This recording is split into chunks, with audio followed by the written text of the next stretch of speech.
السلام عليكم خوتي خواتاتي. اليوم ان شاء الله غنحضر معكم هاد الطارطه.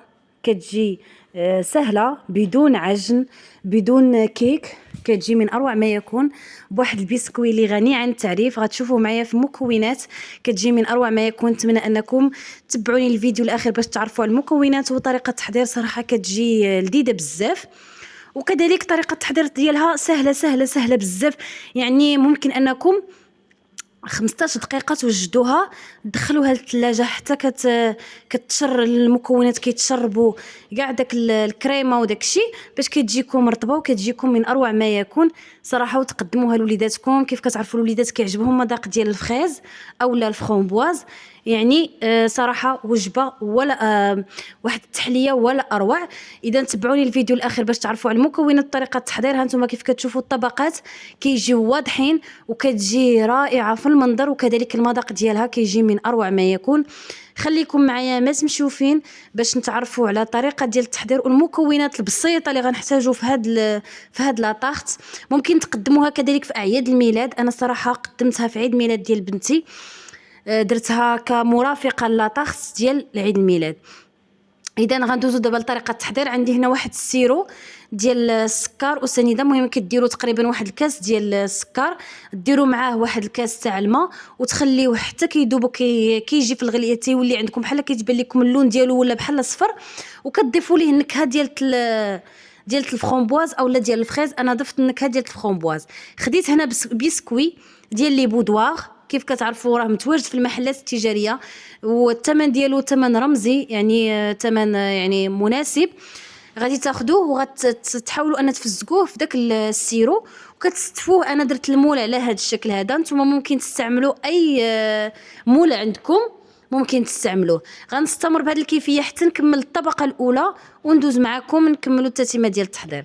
كيف كتشوفوا معايا من بعد ما كملت الطبقه الاولى بالبسكوي، هنا عندي كريم شونتيي. انا خديت كريم فريش اللي مطلوقه هولالا وطربتها على شكل شونتيي.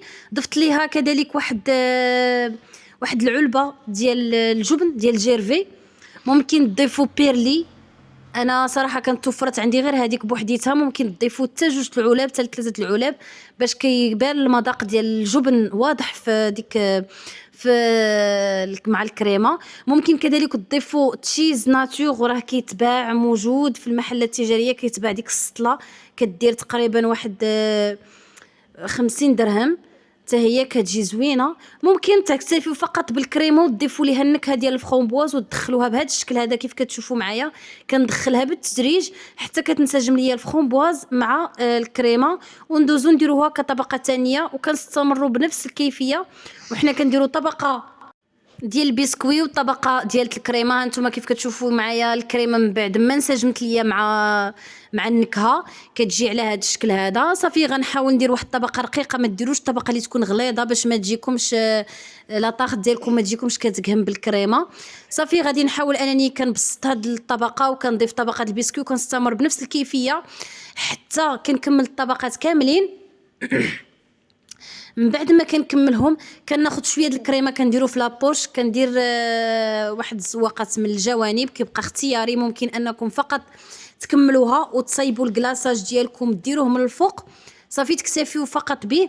هانتوما كيف كتشوفوا انا راه درت شويه درتو بلابوش من الجوانب، والكلاصاج في كاس د الماء، معلقه ديال السكر وواحد الفلون ديال الفريز، وتزيدوا شويه ديال النكهه ديال الفريز اولا الفرامبواز.